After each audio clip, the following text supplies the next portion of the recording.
The story begins with someone declaring that from this day on, their name will be Zero. Next, the voice explains that the Manga Foundation will be his home in his country, where he will need to give his all. There he must show total loyalty and ensure that all of his actions benefit the organization. Soon, the scientist states that the purpose of his existence is solely to carry out the orders given. Finally, he is warned to be ready to give his life for the organization at any moment. The researcher then boasts about having turned him into a specimen capable only of obedience. Soon, the woman beside him approaches and directly asks who he is. At that moment, he remembers that before being transmigrated, he was a power leveler. Back then, in his old job, he assured a boss that he would level up his account to platinum that very night. He did this for two reasons, the first being simply to survive. Moreover, the second reason was because it was his hobby, and he shows his main account in the game. Meanwhile, inside the game, a player is surprised to recognize his character on the street. Soon, a reporter from Electric Bus approaches him, asking for a brief interview. Immediately, he readily agrees to the request.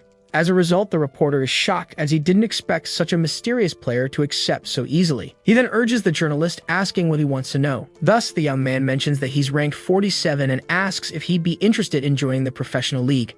However, the answer is a simple no, leaving the reporter surprised. Still confused, the interviewer asks him to explain why. With a smile, he says that it's a secret and that he'll share it another time. He then turns to the cameraman, ready to begin recording. After taking a deep breath, he starts speaking directly to the camera. At that moment, he introduces himself as the best power leveler and announces his boosting services and negotiable prices. Immediately, the reporter shouts to cut, as boosting is illegal and cannot be broadcast. He then reacts with disdain while the reporter finally understands why no one interviews him. Back to reality, he reflects that leveling up accounts is more professional than being a pro gamer. He soon thinks about how Galaxy is an exciting space-based game with a great VR experience. Moreover, he takes pride in having been among the first players of the game 10 years ago. Knowing every detail of the game, he considers Galaxy much better than real life itself. Next, a text message from him confirms that the job was completed and that he's awaiting payment. He then checks his next order for a new account in training and receives a payment of 1,000 yuan. He proceeds to put on the VR headset, ready to start working. Before entering the game, he thought his life would remain boring with the same old routine. Suddenly, a voice announces that the Valkyrie sample has been injected with a response time of a few minutes. Soon, the voice confirms that the sample is alive,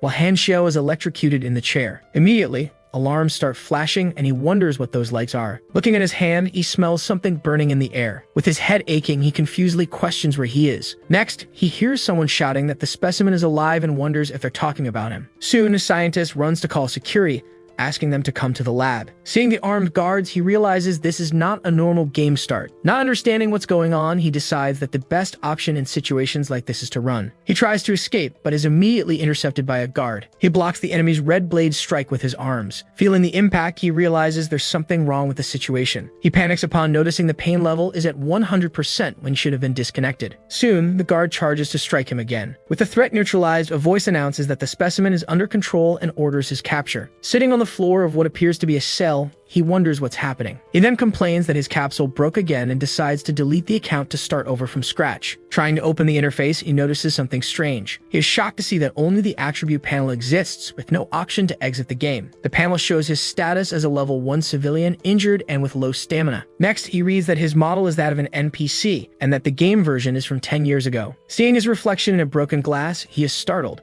He touches the cracked surface, incredulous at what he sees. Confused, he wonders if the character's face is identical to his own. The realization hits him he has been sucked into the Galaxy game.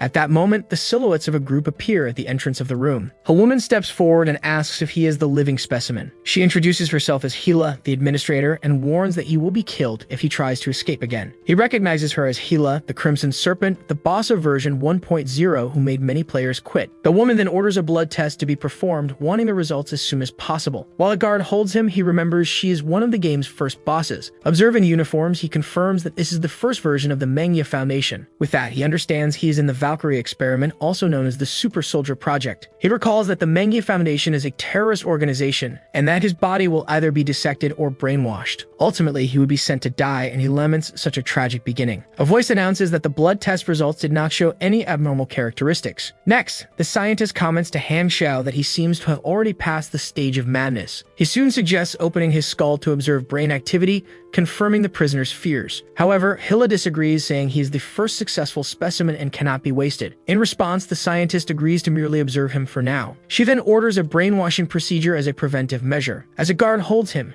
He despairs knowing they'll tamper with his brain and feeling hopeless. He assesses that, being only level 1, he cannot fight the guards. With Hila nearby, he concludes he first needs to think about how to avoid brainwashing. Suddenly, an idea occurs when he spots something.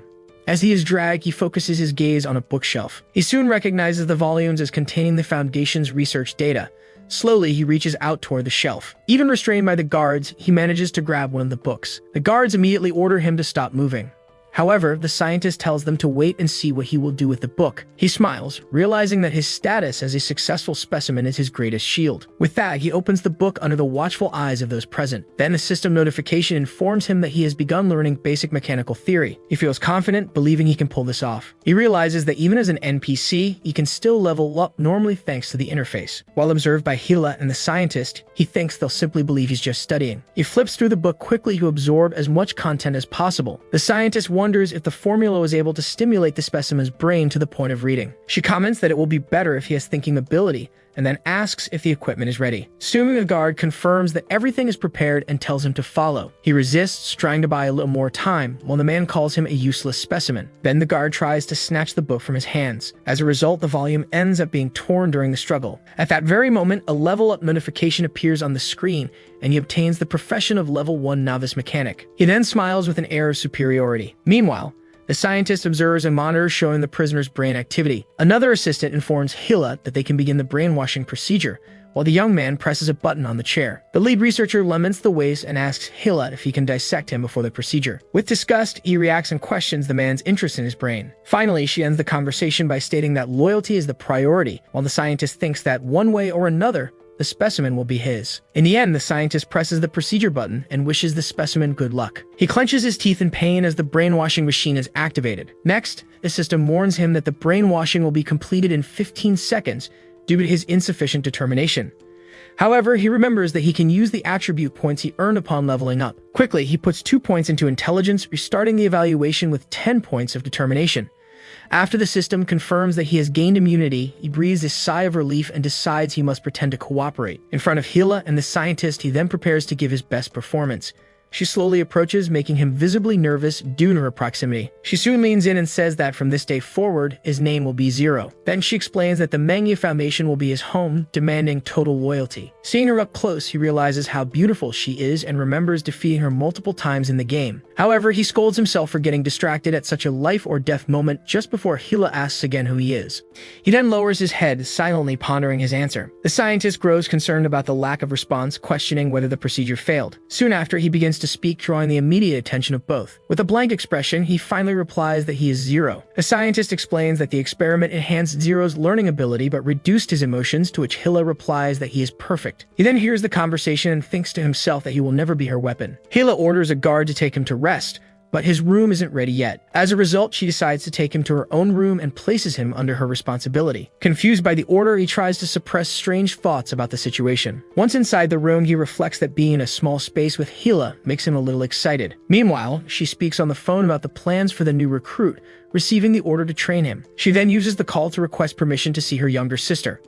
Upon hearing the request, he remembers that she really does have a sister. The person on the other end of the line denies the request, reminding her that it's not part of the deal. Frustrated by the response, she abruptly hangs up the phone. He silently watches her reaction with a worried expression. Suddenly, Hila punches the wall next to him and he flinches as something important comes to mind. Startled, he remembers that despite her beauty, she is still a dangerous boss. Soon after, he sees her grabbing some equipment and becomes curious about what she's about to do. The young man watches her with a flushed face, completely surprised by her actions. As Hila begins undressing, he asks in shock what she's doing. However, she continues with a serious expression on her face. Meanwhile, he desperately tries to calm himself down. Then, she approaches and teases him, prompting him to protest that it's not fair. She leans in and whispers something in his ear. He internally struggles to resist and to hide the fact that the brainwashing failed. Hila steps back and sighs in relief, thinking that was a close one. As she moves away, she laments to herself for nearly messing everything up. Next, she lies down on the only bed in the room. He then notices there's only one bed and wonders if this is some kind of game. With no other choice, he concludes that he'll have to share the bed with her. As soon as he lies down, he's forcefully kicked out of bed. Lying on the floor, he realizes this definitely isn't a game. The next day, she takes him to the training field and warns him that he'll be training every day. Hilla throws a soup at him and orders him to put it on immediately. Right after that, she charges at him at high speed. Before he can react, she strikes him with her foot, making him realize how fast she is. Then she grabs his arm tightly. With a swift move, she throws him over her shoulder. While he's still in midair, she lands a precise kick. Lying on the ground, he hears the command to get up. The training continues with Hilla striking him repeatedly and mercilessly. Even defeated, he realizes that he can still learn skills and level up just like a player. Determined, he promises himself that he will become the king of this world once again. A voice from above challenges him to get up and asks if that's all he's got. Next, a man introduces himself as Baltar, his new weapons instructor and supervisor. With that, he tosses a weapon to him and explains that his goal is to shoot all the targets in the head. Upon seeing the targets moving, the recruit complains that the difficulty level is too high for a beginner. Even so, he begins shooting at the holographic targets. However,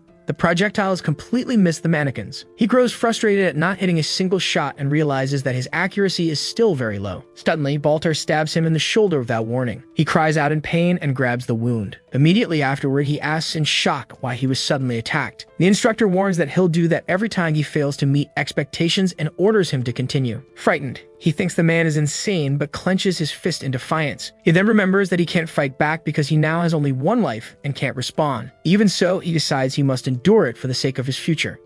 As he keeps missing his shots, he ignores the provocation and thinks to himself that he'll make Baltar cry later. While the attacks continue, the scientist watches from afar, commenting that the boy is a good specimen. He laments that Baltar doesn't recognize his value and suggests dissecting him, but Hilla denies the request. Still, the man insists the boy is his property and that he'll end up in his lab someday. After training, he returns to the room exhausted. Upon seeing him enter, Hilla comments that his performance that day wasn't good at all. Feeling the tension in the air, he wonders if she's going to stab him too. She then tells him to follow her, giving him a bad feeling as he hopes she gets dressed. When they reach the bathroom, she orders him to take off his clothes. Surprised, he wonders if they're going to bathe together, feeling like everything is happening too fast. Impatient, Hilla scolds him for not being able to follow such a simple order. Believing this to be yet another cruel test, he reluctantly begins undressing. Already in the bathtub, she touches the scars on his body and he protests, thinking she's going too far. Then he panics at the thought that he won't be able to resist if she continues. However, she simply stares at him and says he looks like an idiot. He stays silent, unsure how to respond to the comment. Suddenly, Hilla gently takes his hand. Then she warns him that he needs to try harder to stay alive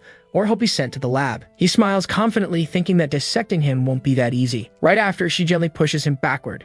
With the push, he falls flat on his back into the bathtub water. Hilla then explains that the bath is medicinal and should heal his wounds by the next day. As she walks away, she thinks in disappointment about the bath and advises him to learn what's best for himself. Alone in the bathtub, he reflects that being the first successful specimen won't protect him for long. With that, he concludes that he needs to get stronger as soon as possible because there isn't much time left. The scientist informs Hilla that he will submit a new request to dissect Zero the following day. With that, she thinks to herself that the organization already denied the request once and asked them to wait. He then questions her, asking why keep the specimen alive and if, by any chance, she has developed feelings for him. Hilla denies the accusation and states that such a thing would be impossible. Then the scientist tells her to stop interfering, because the boy is his property and he alone will decide what to do. Later, she finds him holding the broken weapon and orders him to stop playing around and throw it away. However, he keeps holding the object in silence. She then states that useless things are trash and are meant to be discarded. Next, she warns him that his fate will be the same as the weapons if he doesn't continue to improve. He reflects on her words for a moment.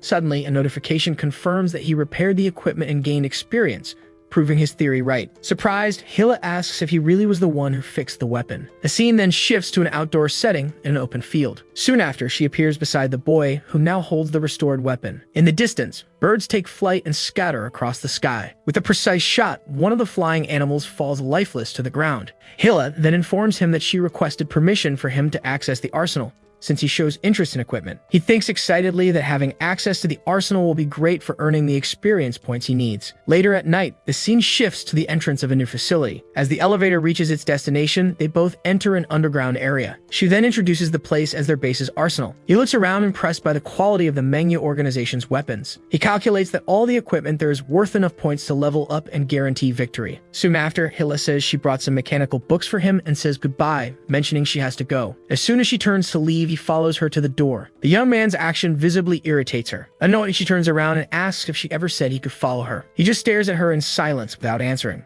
Hilla then explains that she prepared a room for him in the arsenal because she doesn't feel comfortable living with a man. Next, she points to the inside of the room and orders him to return there immediately. He laments that his dream of living with her didn't last long, while hearing her instructions to go to training on his own. Before leaving, she calls him back and offers him the weapon he had repaired. She hands the equipment to him, explaining that it now belongs to him by merit. As he walks down a corridor, a distant voice wishes him good luck. He stops for a moment upon hearing the words. Zero then looks back, watching Hilo walk away through the door. Noticing his gaze, she turns around and simply says for him to survive. Back in the arsenal, he devotes himself to working on the equipment at his new workbench. With time, he completes the assembly of an item and receives more experience points. Shortly after, the interface asks if he wants to allocate his points, and he confirms the action. Once confirmed, he reaches level 3 and calculates that, at this pace, he'll be able to escape in less than 6 months. With a confident smile, he promises that no one will be able to stop him when the time comes. The scene takes place in an outdoor training area with a circular pool. Soon after, he is thrown harshly to the ground. Hilla stares at him, questioning if that's all he managed to improve in almost 3 months. With a serious look, he thinks to himself that he can't let her discover his true progress. She then helps him up, revealing that Lin Wixin still insists on dissecting him. Even so, she asks whether, with his current lack of skill, he believes this situation will last much longer. He averts his gaze, confirming that it was exactly as he suspected. Later, he appears alone in a storage room, sitting at his workbench. Focused, he uses a tool to adjust an electronic device. Then he looks around the room, determined to face whatever comes. He quickly realizes that the camera has been disabled because the organization considers him useless. With that, he crouches down to retrieve something hidden beneath the table. He reveals a weapon, thinking that simple repairs no longer yield much experience. For that reason, he explains that he's now trying to make modifications to earn far more valuable experience. However, he knows he needs to undo those modifications so they don't discover his skill with weapons. Suddenly, a noise puts him on high alert. He quickly hurries to hide the equipment on the table. Soon, a man in a 001 uniform enters and announces that 80% of his resources will be cut. He listens to the news in silence, without showing any reaction. Upon noticing the uniform, he recognizes that this man is the second specimen to survive after him. The newcomer approaches, reminding him that he was the organization's first success. But now, he accuses him of only knowing how to play with a pile of useless junk. With an aggressive gesture, he grabs him by the collar and calls him a failure. Then he says the organization made the right choice by replacing him. He concludes that he can't fight back since the other has been brainwashed and any conflict would expose him. Right after, the man in the 001 uniform orders his subordinates to take everything away. As he walks off, he considers himself the ideal result of the Valkyrie experiment, a natural-born warrior. He just watches silently as the guards leave the storage room with all of his belongings. As they exit, one of the soldiers comments regretfully on the poor boy's situation. One of the subordinates reflects that the kidnapped specimens are like cannon fodder and could die at any moment. His companion scolds him, telling him to stop talking. Even so, the guard adds that it really doesn't matter. After all, he explains the specimens don't remember anything anyway. Irritated, he concludes that everyone in the organization is the same. He realizes they look at him as if he were just a pet. To provoke him, Specimen 001 says goodbye with a pat on the head, calling him a failure. Alone in the now empty storage room, he reflects that, to the organization, specimens are nothing but tools. Then he reveals a grenade he had kept hidden, curious about one thing. With a smile, he imagines everyone's reaction when a mere tool destroys what they've built. In a control room, a scientist attempts to report something about Zero to his superior. Through the screen, the superior authorizes the boy to be dissected for research purposes. At the news, the researcher smiles with satisfaction. He then bows in thanks, addressing the figure on the screen as my lord. The superior proceeds to clean a knife he was holding. He regrets not being able to have more fun with Zero, calling it a shame. Hilla listens to the entire conversation in silence, wearing a serious expression. Back in the training area, the two face each other from a distance. He takes a fighting stance, sensing something is off in the air. Suddenly, she charges forward and lands a heavy punch to his stomach. On the ground, the young man wonders why she's so angry today. She then yells at him to defend himself and fight back. Immediately afterward, she hits him with a straight punch to the face. Without giving him a chance to react, she delivers a high kick. As he's kicked, he questions what he did to deserve this. The impact makes him spit blood on the ground, pain searing through his body. Hilla shouts at him to fight back, asking if he even had breakfast. Confused, he thinks that she usually lets him rest a bit during training. Still trembling, he pulls himself together and raises his guard again. He drags his foot along the ground to build momentum. With that, he leaps toward her, attempting an aerial attack. She, however, blocks the punch with ease. Right after, she grabs his arm tightly. Looking him in the eye, she questions the weakness of his punches. With a swift movement, she throws him, asking if that's all his life is worth. He rolls across the ground from the force of the throw. Even while down, he grabs her arm to steady himself. He then says they can't keep fighting like this. In his mind, he fears he's going to die at this rate. With a tired look, Hilla simply tells him to stop. As she walks away, she laments ever having expectations for him. With that, she declares that this is the end and tells him to sleep well, because he won't need to come back tomorrow. Still on the ground, he stares at her, completely confused by what he just heard. She then turns around and explains that after all, tomorrow, he will be dissected, leaving him behind, lying wounded on the floor. As he enters a room, he regrets that, in the end, he wasn't able to change anything. He remains silent, processing the dreadful news. Lying on the ground, he concludes that the day has finally come, which explains her terrible mood. Even confused by the chief's behavior, he reflects that she was the only one who treated him like a human there. After all, everyone else always saw him as nothing more than a simple tool. He then remembers all the abuse and torture, just because specimens aren't allowed to resist. Kneeling amid blood, he assesses the situation, remembering every drop that has been spilled. With a defiant smile, he asks if they really want to see him dead, just as an alert sounds. Back in the storage room, a system activates, revealing everything he saved over the past 6 months. The screen displays his 600,000 points, an impressive amount earned solely through his mechanical skill. With that, the system levels him up but notifies him that a class change requires a level 20 mission. He reflects that the current version's level cap is 60. But his panel shows no limit, meaning he can surpass the level of other players. His next step is to try his luck with diagrams, which are essential for creating equipment. As he interacts with the interface, he thinks that the number of diagram combinations is unlimited. He knows each combination creates an item, and some have hidden requirements to work. Because it's a difficult and risky process, he confirms his first combination, taking a gamble. The result is a glider, but he discards it. It's not what he needs right now. Soon after, a new combination results in the creation of a prosthetic arm. Frustrated, he laments that he still hasn't found anything truly useful for his situation. Clenching his fist, he realizes he's already spent almost all his precious experience points. Even so, he feels he's close and prepares for one last attempt. With determination, he confirms the final combination on the screen. He then watches the result unfold with a face full of anxiety and high hopes. The screen finally announces that the combination is complete. He celebrates the success as the equipment begins to form in his hands. Immediately afterward, the pieces of the mechanical arm attach perfectly to his body. The system then notifies him that he has just created the light mechanical arm. With a furious look, he swears that everyone will regret what they did to him. Early the next day, a helicopter approaches the base amid a great commotion. Outside, Hila waits with a serious expression and her arms crossed. Shortly after, a captain known as Silverblade arrives with his squad, Night Owl. Even though he came to collect the Valkyrie specimen, he is interrupted by Hila, who declares that she will be taking the aircraft. And so she boards it, and the helicopter takes off, leaving the entire team behind. In the meantime, Zero realizes the woman has already left, and that all of his efforts were building up to this moment. With a determined look, he declares that he will finally escape that prison. He understands that Lin Wixin's assistance will come for him soon, and that this will be his last opportunity. Suddenly, a photograph lying near his feet catches his attention. As he picks it up, he recognizes Hila next to her sister, Aurora, a woman with incredible healing powers. The memory of the Foundation dissecting Aurora comes flooding back, and he finally understands the origin of the feared goddess of death. In the image, the secret mission from the Manga Foundation and Hila's mysterious past are revealed. Zero then closes his eyes for a moment, reflecting on such an important discovery. Knowing how many expectations were placed on him, he decides it's his duty to accept the mission. At that very moment, Lin Wixin's voice echoes, ordering the guards to bring him to the lab. Holding the photo tightly, he vows to take care of Aurora's case once he manages to escape. He then peeks into the hallway to assess the surroundings. A newly activated security camera immediately catches his attention. He realizes that the base is under heavy surveillance and that any rash move would be fatal, so he sets the cameras as his first target. Without wasting time, he sprints at high speed down a long corridor. His destination is the facility's main control room. Inside, a guard lies on the ground, severely injured. The fugitive appears victorious, all the opponents in the room already defeated around him. With a satisfied look, he concludes that no one can monitor him through the cameras anymore. As he leaves the room, he declares that the time has come to deal with Lin Wixin. 20 minutes later, a guard announces Zero's arrival at Lin Wixin's laboratory, who orders them to bring him in. The guards then escort him into the room. Cheerfully, the scientist welcomes him with a smile, calling him white precious. He then reveals that by dissecting him, he will finally understand what makes him different from the other specimens. Preparing for the procedure, he declares that this will be a moment worth remembering. However, the guard who had accompanied Zero suddenly drops dead to the floor, shocking the scientist. Not understanding what just happened, Lin Wixin turns around in confusion. He wonders how a brainwashed specimen could have committed such an act. The soldier's blood-covered body lies still on the ground.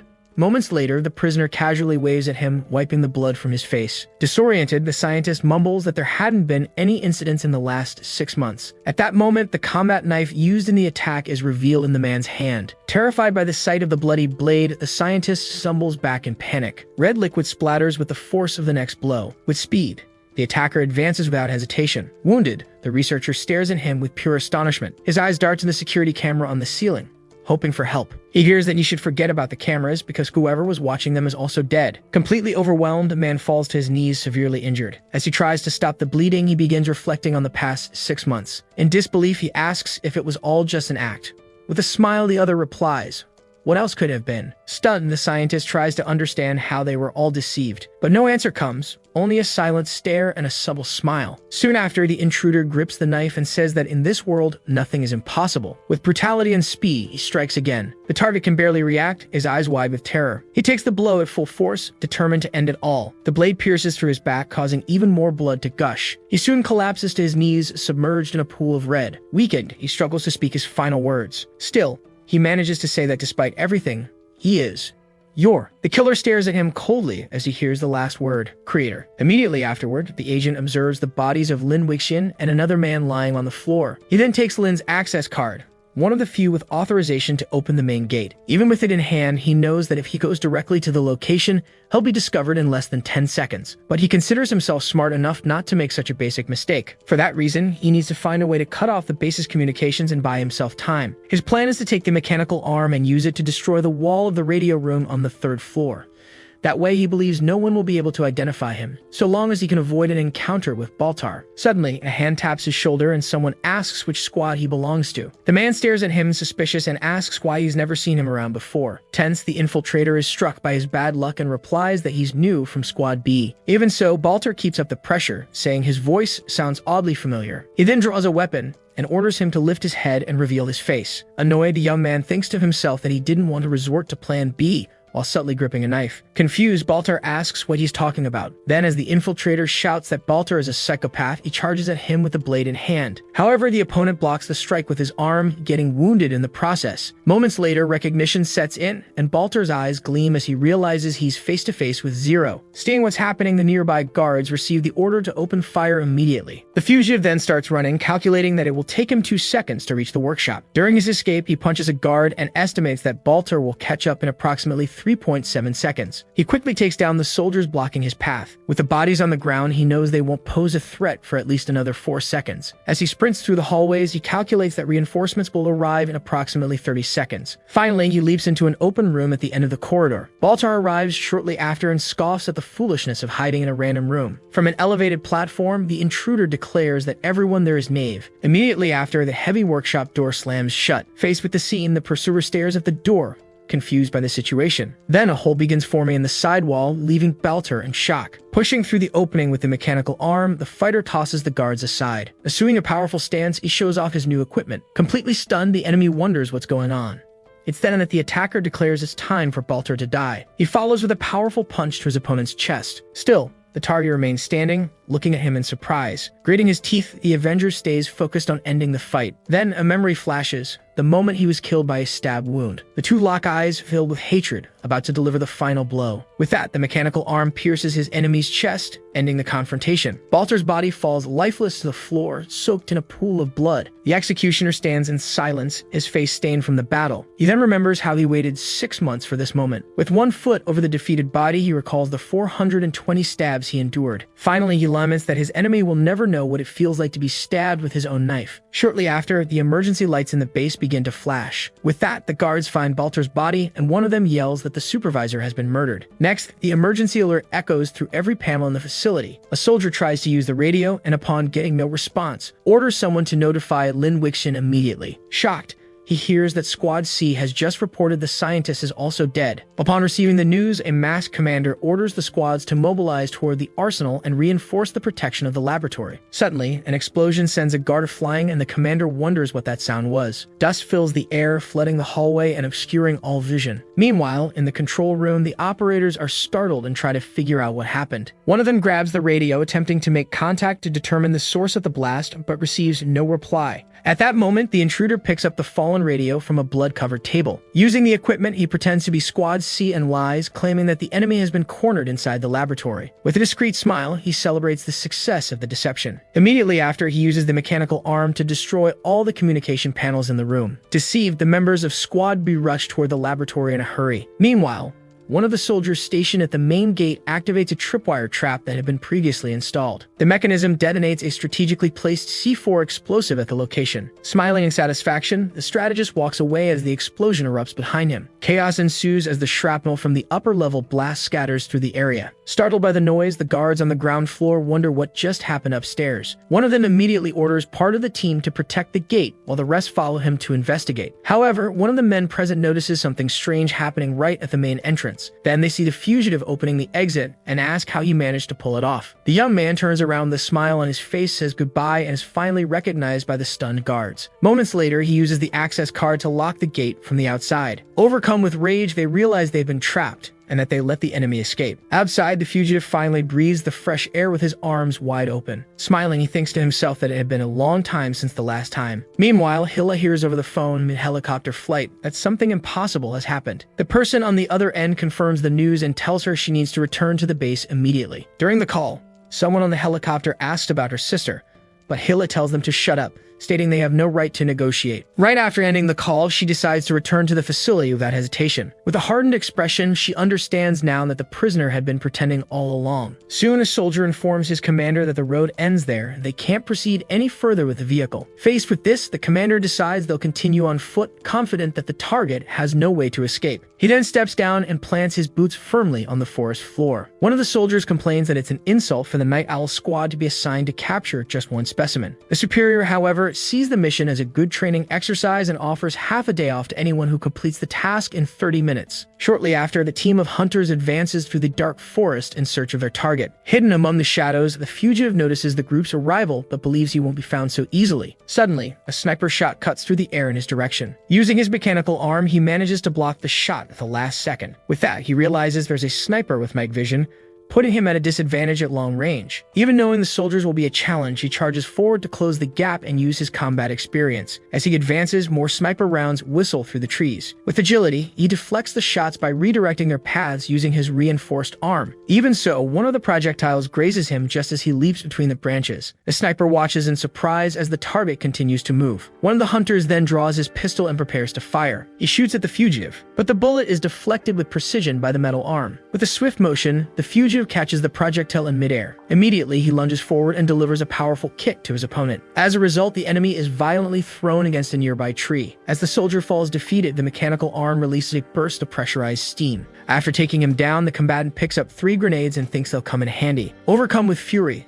the others shout that Owl number 4 has been killed and open fire. He then tosses one of the grenades, asking if they want a taste of this. Moments later, the explosion hits the group of soldiers.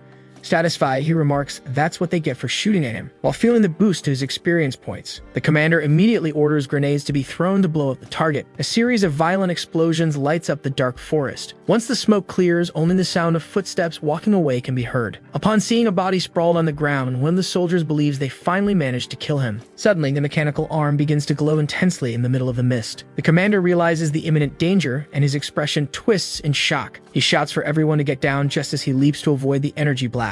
With a victorious smile, the fugitive announces a triple kill. Next, the bodies of the hunters are seen scattered across the clearing. The soldiers' blood stains the forest floor around their lifeless corpses. Now alone, the leader laments that this was just one specimen, and yet, he managed to eliminate his entire squad. His gaze then fills with a silent, unwavering fury. Finally, he rises and stares down his opponent, declaring that he has just signed his death sentence. In the stillness of the forest, only the sound of heavy breathing could be heard. Leaning against a tree, the fighter realized that both his stamina and his equipment were at their limits. Even so, he kept his eyes fixed on his opponent. Then the two rushed toward each other at high speed. With agility, he dodged the first strike that came his way. Shouting in rage, the adversary ordered him to die. Even so, the fugitive blocked the next blow with his own blade. Upon impact, a piece of his armor broke off and hit the ground. Taking advantage of the opening, he grabbed the enemy, trying to bring him down. Moments later, the man's body was hurled forcefully to the ground. Even on the floor, the rival managed to push him away with a kick in an attempt to defend himself. The blow launched the other man backward. Staggering from the pain, he admitted to himself that this would be far from easy. Meanwhile, the adversary could barely stay on his feet. Defeated, he confessed to having underestimated his enemy and said he didn't want to live in a world without his comrades. But before falling, he gripped his knife tightly. Then he stood up again, swearing he'd personally send him to hell. With one final effort, he charged forward for the finishing blow. Screaming, tried to stab the blade into his enemy's chest. However, the strike was blocked by the mechanical gauntlet. A current of electricity surged through the defender's arm at the moment of impact. The attacker realized in panic that his knife had gotten stuck in the armor, his face filled with shock and desperation. Seizing the opportunity, the gauntlet closed around the enemy's weapon. Immediately, he delivered a powerful punch to his opponent's face. The impact sent him flying backward, breaking the gauntlet in the process. A system notification then confirmed the captain's defeat and the experience gained as a reward. Standing over the body, the victor tried to catch his breath after the fight. He then noticed that his arm was destroyed but comforted himself with the thought that he could build another. With little time to spare, he decided he needed to find a village and obtain a map to figure out how to proceed. Meanwhile, in a Manga organization meeting room, the situation was being discussed with tension. During the meeting, one of the members reported massive losses caused by a single specimen previously considered a failure. The masked leader, incredulous, questioned how the target managed to escape alone. He'll explained that the Valkyrie had caused mutations in the fugitive, and the leader wanted to know if the brainwashing had failed. A subordinate confirmed that he had likely faked obedience for months while secretly planning his escape. With that, the woman concluded that he hadn't simply evolved, he had awakened his true power. Frustrated, the superior ordered the immediate termination of all experiments and a new round of brainwashing on the remaining specimens to ensure the incident wouldn't repeat. Upon hearing the order, one of the specimens became indignant at the mistrust regarding his loyalty. He then volunteered to lead his squad and hunt down the fugitive. As he lit a cigarette, the leader authorized the mission, ordering them to bring Zero back, dead or alive. Far from there, the forest landscape stretched on for endless days. Soon, a trail of smoke rose discreetly along a path between the trees. The smell of roasted meat filled the air around an improvised campfire. The fugitive reflected that it had already been nearly a week since he entered the forest, and his supplies were running out. Afterward, he tore off a piece of roasted bird to eat. As he chewed, he thought about how to get out of the jungle and restock what he was lacking. Suddenly, as he stepped on the leaf-covered ground, he felt something snap beneath his foot. In that instant, a survival instinct triggered an alarm in his mind. A net sprang from the ground, trapping him tightly in midair. Hidden behind a nearby tree, a man watched him with a grin on his face. He then aimed a weapon and ordered him not to move. The intruder stepped forward, demanding all the valuables the captive was carrying. Trapped, the ex-prisoner wondered what bandits were doing in such a remote place. Annoyed by the silence, the aggressor shouted, wanting to know what he was staring at. Suddenly, he let out a scream as if struck by something invisible. Without any chance to react, a fist appeared and struck his body with full force. From the impact, he spat blood and was thrown backward. Moments later, he collapsed his knees, completely stunned by the blow. Desperate, he bowed and begged for forgiveness, claiming he had learned his lesson. Now free from the trap and holding the weapon, the combatant asked if the regret was genuine, pointing the bed barrel at him. The terrified man simply nodded, admitting he had made a mistake. With a cold smile, the other asked what exactly he had done wrong. Faced with the question, the assailant dropped to his knees, not knowing how to respond. Then he heard the suggestion that maybe his mistake was not bringing a backup weapon. With that, he tried to back away, insisting he wasn't a threat and promising to leave peacefully. However, he was stopped when a hand grabbed the back of his clothes. Pulling him firmly, the interrogator demanded to know if he really thought he could escape, and asked for information about nearby villages. The response came quickly, with the man pointing east and begging for mercy. In silence, the pursuer stared at him with a clenched fist. The other man squeezed his eyes shut, bracing for the worst. Instead of being hit, he felt the hand holding him slowly open. Right after, he was grabbed by the hair, crying out in pain. Trembling in fear, he remained still, too afraid to react. With a pale face and sweat pouring down, he awaited the next move with a pounding heart. Then he heard the warning to disappear because he wasn't even worth the trouble.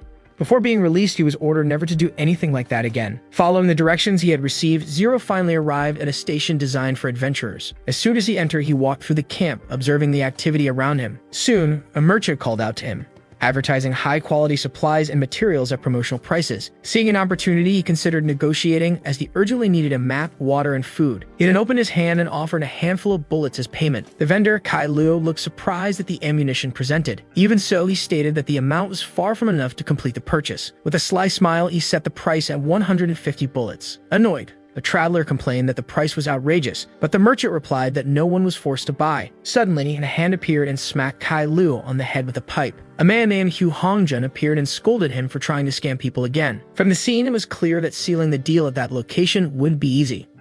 Tu then warned the newcomer about the swindler and offered him supplies and a place to rest free of charge. The offer was accepted, since the old man didn't seem to pose a threat given Zero's current strength. Shortly after, the host led him to his tent announcing they had arrived. Inside the shelter, he introduced his wife, Anne, who was promptly greeted with respect. She then invited him to have lunch, mentioning she had prepared homemade dishes. A hearty and comforting meal was soon served on the improvised table. He could hardly believe his luck, as he hadn't eaten anything decent in 3 days. While he ate with enthusiasm, he praised the food and was encouraged to eat more. Later, with night already fallen, he made a comment about the weapons and asked if the man of the house had served as a soldier. The man explained that the weapons had been used to protect the family for generations, and the visitor noticed how well preserved they were. With a nostalgic look, he confessed he had no desire to return to war, as his homeland had been annexed peacefully. Nearby, Anne washed the dishes quietly in the small kitchen beside them.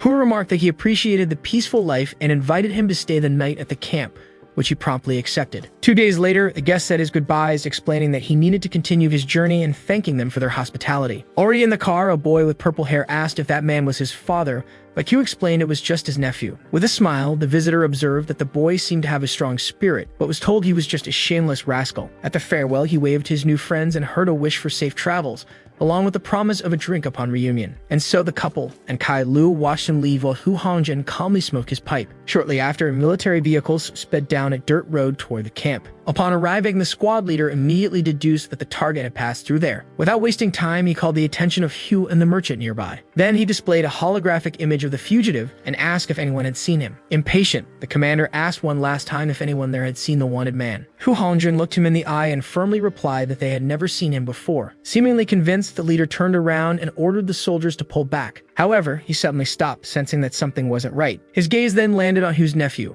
who was visibly trembling with nervousness. Suspicious, he ordered the boy to be brought to him immediately. Next, he commanded a full search, leaving the young man utterly terrified. The soldiers held him tightly and began checking him for hidden items. During the search, one of the soldiers found a pistol concealed under the boy's clothing. The officer recognized the gun as one of those stolen by the fugitive and demanded an explanation. He then pointed the weapon at the group, threatening to kill them if they didn't speak immediately. In a panic, Kai Lu raised his trembling hands. Without thinking, he turned to Hu and accused him of harboring the fugitive in his home. With the gun still aimed, the commander ordered Hu to tell the truth and stop lying. After a tense moment of silence, the man seemed to make a difficult decision. Then he finally pointed toward a direction among the trees, indicating the supposed path of the fugitive. The leader sneered, saying everything would have been easier if he had just been honest from the beginning. Still holding the gun, he declared that everyone there would pay for hiding the target. Suddenly, the sound of gunfire shattered the silence of the forest, sending a flock of birds into the sky. Far from there, Zero was resting calmly on a rock.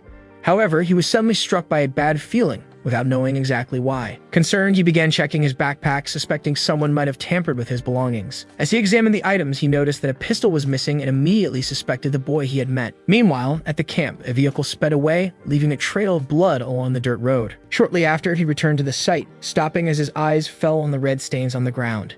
In front of him, the bodies of the residents were scattered lifeless along the road, his face filled with shock and outrage as he took in the scene of the massacre. With clenched fists, he understood he had arrived too late. Suddenly, a bloodied hand grabbed his boot, begging him not to leave. Startled, he looked down, feeling the faint touch against his leg. Then Kai Lu crawled toward him and accused Mengya of being responsible for the massacre. With tears in his eyes, he begged to be avenged for having protected the fugitive's location. Without replying, Zero remained silent, processing what he had just heard. Nearby, a faint voice caught his attention. It was Hu's nephew, trying to speak his final words. With his last breath, he revealed that the one who had betrayed them was Kai Lu, not his uncle. He explained that Hu never revealed the true location, even under threat. Moved, the survivor turned to the body of the man who had taken him in. At that moment, he noticed that one of Hu's fingers was pointing in the opposite direction from the one previously indicated. Gently, he used his coat to respectfully cover the body of his benefactor. Right then, Kai Lu stepped back in panic, realizing his lie had been uncovered. Without hesitation, the gun was aimed at him as he desperately tried to explain himself. The fugitive then reflected on the fact that Hu hadn't betrayed even a complete stranger. He then accused the merchant of betraying his own campmate. With a cold glare, he sentenced the traitor, telling him to repent in hell. Moments later, the sound of a single gunshot echoed along the silent road. Back at the camp, silence dominated the empty landscape. So Zero decided to set an ambush there, knowing they would return once they realized the direction had been a lie, his face filled with a new and cold determination. Soon, a revenge mission appeared in his system, offering experience for eliminating the squad. Accepting the task, the former soldier began preparing by spreading out the weapons he had. He then carefully reloaded each firearm. Immediately after, he picked up Hu's rifle and modified it with a new scope. A system screen confirmed the new stats and the weapon's increased power. Holding the upgraded rifle, the Avengers swore he would make them all regret what they had done. Later that night, the military vehicles returned along the dirt road. Hidden in the forest, the former soldier waited, aiming with his sniper rifle. Inside one of the vehicles, the leader concluded that Zero wasn't there and mocked his cowardly escape. Suddenly, a precise shot hit one of the fast-moving vehicles. The driver panicked, thinking the tire had burst, while the commander shouted to know what was going on. Irritated, the chief questioned how a tire like that could blow and concluded it was a sniper. He immediately ordered a U-turn to use the armored vehicles as a shield during the pursuit. From the forest, the shooter observed the maneuver, recognizing it as the most appropriate tactic. Still, he smiled at how predictable their reaction was. Suddenly, a landmine exploded, hitting the lead vehicle of the convoy head-on. With a blast, the truck toppled onto the road amidst a cloud of smoke and debris. The surviving soldiers crawled out of the wreckage, wounded and disoriented. Next, a sniper shot struck one of the men as he tried to stand. Moments later, another soldier was thrown back by the impact of a fatal round. With no chance to retaliate, the last squad member was also eliminated. Alone and desperate, the commander shouted, demanding the mysterious shooter show himself. His eyes widened in shock as a figure emerged from the darkness. In front of him, Zero appeared holding the rifle, and the leader recognized him in total disbelief. The chief refused to believe that someone as useless as him could have annihilated his elite squad. With a smirk, the Avenger replied that the last person who said something was impossible had a grave covered in moss by now. Suddenly, a voice from a nearby radio declared that enough was enough. The leader of Manga appeared as a hologram and offered Zero a position of power if he returned. But Zero questioned the motive. The figure claimed the organization acted by the will of God and threatened to kill him if he refused. Upon hearing the threat, Zero simply closed his eyes and gave a faint smile. Then he opened them and coldly vowed to destroy them all. Immediately, a shot pierced the squad leader's chest, and he collapsed lifeless.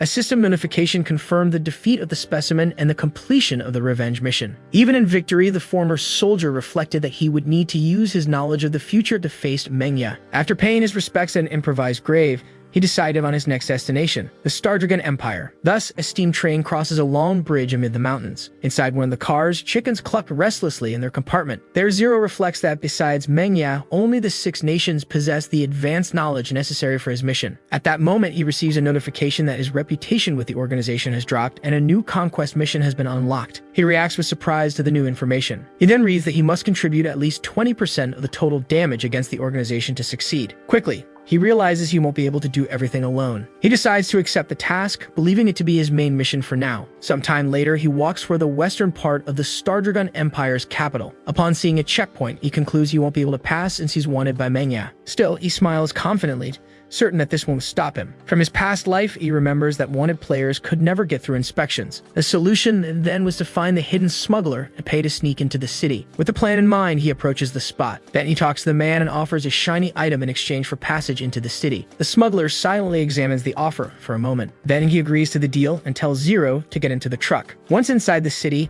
he remembers that the Stardragon Empire hates Manga, making it the perfect place to take refuge. From his past life, he knows there's a secret workshop at the end of the road, a hidden spot in the game. With no competitors around, he sees the advantage he has and promises to make this opportunity count. Upon entering, he sees 2 men and believes he has found exactly who he was looking for. Suddenly, one of them slams a game piece on the board with great intensity. The other challenges him to keep playing with the same enthusiasm. Zero is impressed by the match, thinking they must be professionals. He approaches to observe more closely, only to realize it's just a game of go-bang, and the commotion was for nothing. He composes himself and gets ready to speak with the men. Before he can, a fair-haired girl appears and asks if he needs something fixed. He's surprised as he hadn't noticed her there before. She then turns to the men and asks if they accept apprentices by any chance. The girl cheerfully answers her own question, saying yes, they do. She immediately pulls him inside, saying it's cold, leaving him a bit confused. Then she shows him a mobile terminal that's been broken for a long time. She hands it to him as a test to see if he can stay, and he accepts the challenge with determination. At that moment, the older man asks him to wait. Then he questions Zero about why he wants to apply as an apprentice. Worried that his identity may have been discovered, Zero replies that he's just looking for work. The girl quickly scolds her grandfather for scaring the new apprentice, saying she's very busy. The older man merely grumbles and picks up one of his board pieces. Then he introduces himself as the owner of the workshop and says that to work there,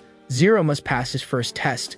Thus, the word test echoes through the workshop. Zero then calmly asks how he will be tested. In response, the workshop owner acknowledges the boy's courage and asks him to pay attention. He promptly orders him to build a mechanical prosthetic within 3 hours for his friend to approve, leaving the other man confused. Meanwhile, the owner's friend seems to recognize the young mechanic. Outraged, Lu Chen protests to her grandfather that it's impossible to finish the process in just 3 hours. Despite that, the old man ignores her, stating that if Zero wants to work there, he'll have to prove his skills or leave. Smiling silently, the candidate remains unfazed by the condition. He then accepts the challenge, while Lu Qian calls him crazy for thinking that would even be possible. Already inside the workshop, he starts grabbing boxes from a shelf. Soon, Lu Qian approaches and suggests they draw up the diagram together to save time. However, he refuses the help and claims he already has the full design in mind. The girl is shocked, asking how he could thought up an entire project in just 2 minutes. Meanwhile, her grandfather tells him to keep bragging. Then the experienced mechanic says even he couldn't draft a diagram that fast, accusing the young man of talking nonsense. With a confident smile, Zero accepts the provocation and retorts that they'll all see soon enough. Right after that, he begins working on the shop's machinery. Watching him, the workshop owner grows curious to see what the brat has to offer. Zero then starts shaping the parts with surprising skill. As a result, the veteran realizes that it wasn't an exaggeration. This young man had truly assembled a complete blueprint in his mind. Meanwhile, Lu Qian wonders if he'll actually finish it, accusing her grandfather of setting an unfairly short deadline on purpose. Focused, Zero carefully concentrates on assembling the mechanical arm. He then adjusts the prosthetic's joints with precision. Shortly after, he holds up the final product and announces that the work is done. Everyone is stunned to see that he managed to complete the task,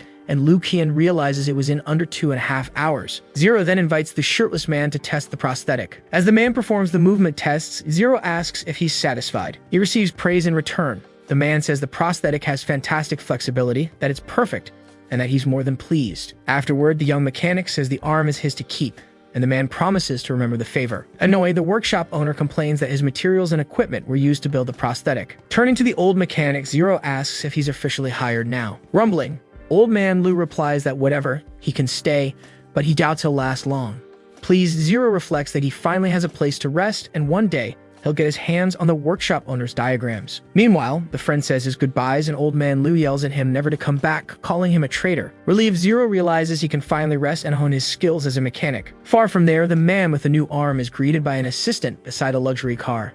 Once inside the vehicle, he's handed a ringing phone by the assistant. He answers the call immediately. Then he orders the Manga intelligence agency to be notified of Zero's location in the capital. Thus, at the Star Dragon strategic headquarters, officials deduce that Zero came to the capital seeking refuge. One of them concludes that the young mechanic is either very powerful or has crucial information and plans to send an agent to prevent Manga from finding him. With that, the official orders the network squad to intercept any news about the ex-soldier's whereabouts to avoid leaks. Meanwhile, at the Kara junkyard in District 7, a truck remains parked. Inside, the underworld boss, Rakan, asks who dares to approach him, and for what reason. Shortly after, the mechanic appears holding a weapon from one of Rakan's henchmen, claiming he believes Rakan might be willing to collaborate. He examines the pistol and comments that arms trafficking yields high profits. Smiling, he offers to reduce production costs in exchange for a small fee. Rakan, shocked, asks if the boy can really manufacture weapons. Intrigued, the boss asks how Zero intends to collaborate. He explains he'll provide a list, gather the materials, and come work every other day to produce the weapons. He then sets his fee at 1,500 per gun, plus the right to take any scrap he wants. Rakan counters that the materials are his, so he'll pay only 1,000. Without saying anything, the mechanic turns to walk away, but Rakan tells him to wait. Seeing he's not going back on his word, Rakan agrees to the price and receives clear instructions to have the materials ready for the next day. While collecting scrap, Zero reflects that the deal solves his financial problem, but he expects Division 13 will discover his nighttime work. He concludes that sooner or later they'll come after him because of his mechanical skills. As night falls, he returns to the workshop. Once there, Lu Qian asks where he's been, and he replies he went to the junkyard to trade for scrap. Worried, she advises him not to go back, saying the junkyard isn't a safe place. He agrees, and the young woman invites him to wash up and join dinner. He washes his hands at the sink before joining them at the table. Meanwhile, he thinks he needs Old Man Lu's books to unlock the basic knowledge for his mission. During dinner, he asks to borrow the book Basic Mechanical Knowledge, but Old Man Lu refuses immediately. The workshop owner reinforces that his books are not for Zero to read. Despite that, Zero tries to persuade him, suggesting he sees it as training for a young potential worker. Even so, Old Man Lu calls him bold and refuses to show the books. Then Lu Qian ignores her grandfather, calling it drama, and hands the books directly to Zero. Moments later, Old Man Lu chastises his granddaughter for helping a stranger, while Zero thanks her for the books. As he opens the book, a system window appears, asking if he'd like to use points to learn the skills. He doesn't hesitate and confirms his choice on the holographic screen. He then unlocks new abilities in the Walker Robot diagram. satisfied with being stronger so Division 13 will notice him. Or that time is short, he closes the book determined to prepare as quickly as possible. That same night, a mysterious figure watches the workshop from a distance, confirming they have identified the target. The next day, sunlight shines over the workshop. Liu Qian stretches, complaining about the heat and the slow business that day. She soon asks what the mechanic is doing, and he replies that he's building a robot for fun. Impressed, she praises Zero's effort and admires his great skill. Shortly after, a well-dressed man approaches and asks if they do repairs, which excites the young woman. She runs to assist him, and upon hearing that his car broke down, she offers to take a look. The client watches her with a serious, attentive gaze. From inside, the ex-soldier suggests going himself, commenting that the engine might be very dirty. He notices from the man's firm posture that he could be a trained agent from District 13. Liu Qian accuses him of prejudice, but he calmly insists he handle the repair himself. Outside, the agent shows the broken car to the mechanic. Moments later, he remarks that Zero seems quite young for this job. After opening the hood, a man receives an ironic reply. He's 30. Then the man asks his name, but is reprimanded for not showing respect before asking. Taken aback, the agent is speechless. Awkwardly, he introduces himself as Feng Jun. The mechanic simply responds, "Good name." Trying to ease the tension, Feng Jun says it was just a misunderstanding and that he only asked for a cigarette. The revelation once again leaves Feng Jun speechless. He lights a cigarette and adds that the mechanic can call himself Heng Xiao. Despite the strange atmosphere, Feng Jun notes awkwardly that the mechanic doesn't seem to be from the region. Before he can finish the question, Zero closes the hood and announces the job is done. He explains that the hydraulic hose had broken and quotes a price for the repair. Impressed by the speed, Feng Jun compliments his skills and asks where he learned all that. Zero replies that he learned on his own, while the agent insists on knowing where Zero is from. Smiling slightly, he says he's from the countryside and asks if the man is trying to get a discount. Moments later, Feng Jun pays and is teased for how long it took him to find the money in his wallet. They both laugh as the agent's car pulls away. Inside the vehicle, Feng Jun's phone rings. After answering, he reports that the target goes by the name Heng Xiao and that they have yet to assess his threat level. He concludes the report by describing the mechanic's personality as horrible. Back at the workshop, Liu Qian says business is going well and that all clients prefer Zero's service. He replies that it's because he's skilled and doesn't require membership cards, which attracts clientele. Liu Qian points out that all of his customers are men and jokingly says she doesn't mind, making the mechanic visibly embarrassed. Awkwardly, he mutters about girls these days while grabbing a bag of robot parts. With the last components complete, he prepares to finish the assembly. Focusing completely, he attaches the robot's head to its body. The system confirms he has built a walker robot and rewards him with experience points. Satisfied, he decides to name his new creation Robot Number 1. Suddenly, he notices something unexpected. A new mission appears to escape from assailants, and he wonders who would dare attack someone in the capital. Suspecting it may be a test from District 13 to assess his strength, he decides to take on the mission, determined to begin. As the sun sets over the city, it illuminates the workshop. Zero then announces he needs to leave and will take the day off, pushing his covered robot in a cart. Moments later, Liu Qian watches him with a worried look. She asks if he's facing any difficulty. Then the young woman offers to help him. He calmly responds that everything is fine and asks her not to worry. Meanwhile, bounty hunters near a van doubt that this brat is worth $1 million. Shortly after, from a car, an agent reports that the Beasting squad is tracking the target heading toward the Caro junkyard. Zero arrives at a large, secluded lot. He concludes it's best to fight here to avoid harming civilians in a chaotic situation. In the background, the abandoned junkyard structure stands out under the setting sun. When he meets Rakan, Zero says he came for materials, but the boss invites him to eat together. He accepts the invitation without hesitation. Meanwhile, Rakan observes the boy with a malicious smile. Under the junkyard's setting sun, he reveals he spent a lot of money to discover who the mechanic is. He claims to know Zero is just a newcomer drifter in the capital. Zero asks if the boss considered that his information might be wrong. Rakan serves a drink and demands all the secrets for weapon manufacturing. He then threatens torture if Zero doesn't cooperate. Amid the heavy atmosphere, Zero meets his gaze confidently and asks who would actually fight him. Rakan mocks the strength of a simple drifter, while Zero realizes the report's limited knowledge about him. With a faint smile, he suggests checking the deep web for new bounties tied to his name. Rakan dismisses the bluff, warning the last person who lied to him a tragic end. Zero pretends to reconsider and asks if they could talk further. In that moment, one of Rakan's goons points a gun at Zero's head. Amid the danger, Zero only smiles faintly. Suddenly, his mechanical arm glows with a blue energy. Moments later, in a swift move, he disarms the goon while another tries to aim at him. He fires a powerful energy burst from his arm. The impact hits the henchmen squarely, sending them flying back. Rakan watches in shock, unable to understand what just happened. He yells desperately for reinforcements to come kill the brat. A team arrives. One questions if so many men are necessary to deal with a single target. Then another gets hit by a fresh energy blast. Rakan is stunned by how easily his men are defeated. Hidden, Zero observes the enemies finding them too slow. Meanwhile, the bee-sting squad arrives and orders a fast, safe attack. Zero sprints across the lot, dodging bullets with skill. He uses shipping containers for cover as he escapes the gunfire. Squadron A is ordered to shoot and corner him from the front. At the same time, Squadron B moves to surround him from behind. Despite it all, Zero realizes he's been found and has nowhere left to go. Thus, a hail of gunfire swept across the junkyard at sunset. Zero ran toward a fence as bullets whizzed by. Then, using his mechanical arm, he generated an energy shield to block the incoming shots. Next, he punched the metal fence and broke through to get past it.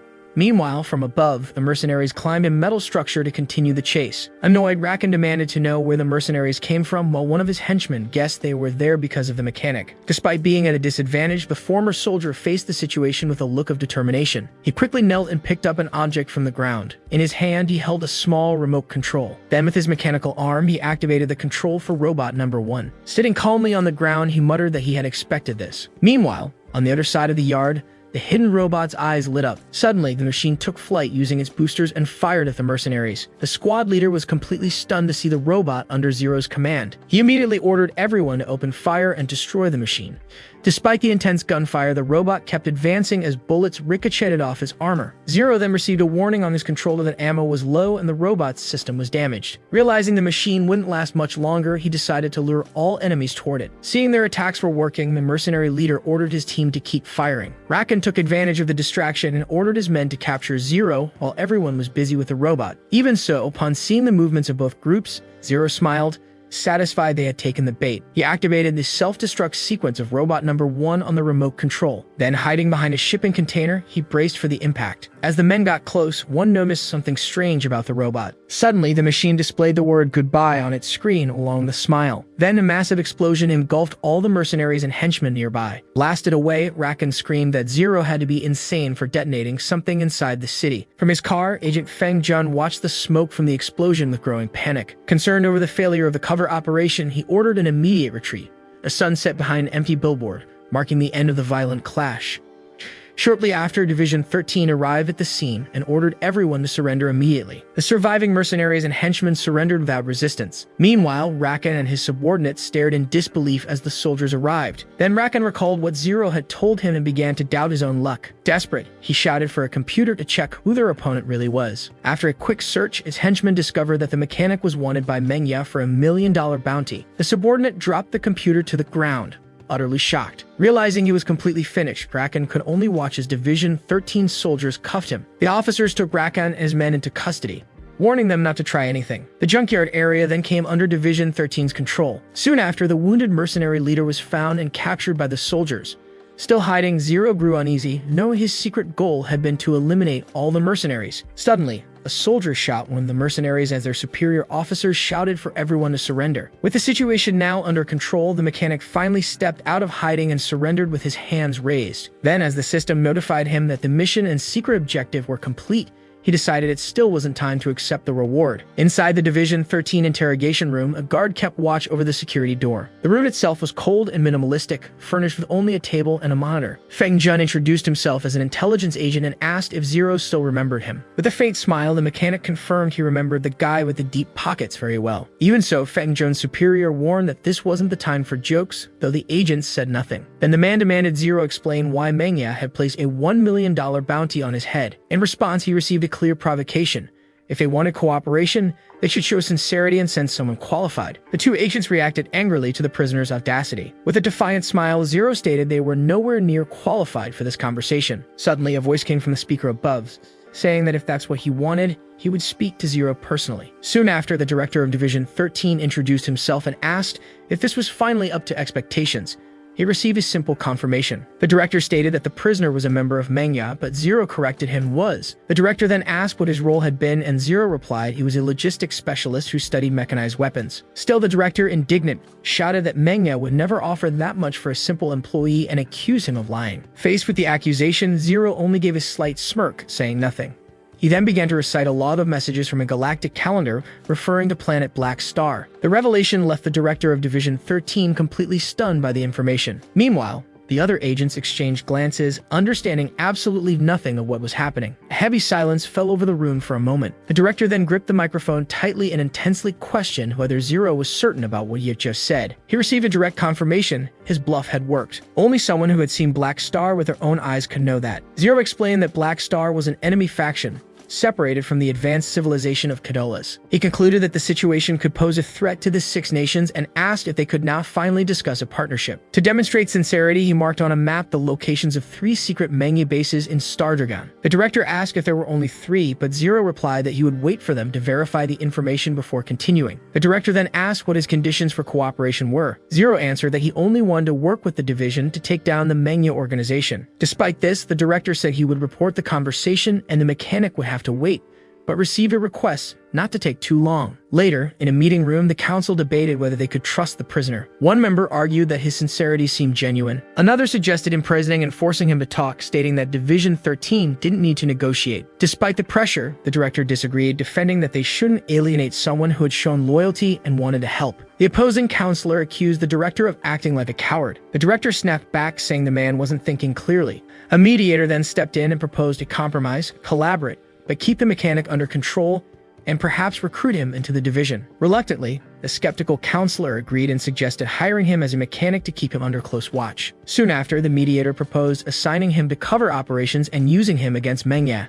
Elsewhere in a laboratory, someone suddenly cried out in surprise, and the sound echoed through the room. A scientist stood shocked, discovering that Zero's mechanical arm had 4 layers of encryption. The skeptical counselor asked the technician if the technology could be decoded. He received a clear answer. The encryption was the only part that was actually well done. The rest of the design he dismissed as mediocre. Despite the criticism, the counselor mocked the technician's own useless inventions. Embarrassed, the scientist fired back, reminding him that the counselor's inventions had also sent agents to the hospital. Meanwhile, far away, Agent Feng Jun confirmed over the phone that he had managed to get Zero placed in the cover operations department. On the other end of the line, a voice congratulated him for a job well done. Despite the success, the man with the new prosthetic reflected that information wasn't everything. He had a feeling the mechanic would play a key role in Manga's future plans. Hey everyone, did you enjoy this story? I really liked it. If you want to follow the next part, make sure to subscribe to the channel and leave a like. See you in the next story, guys.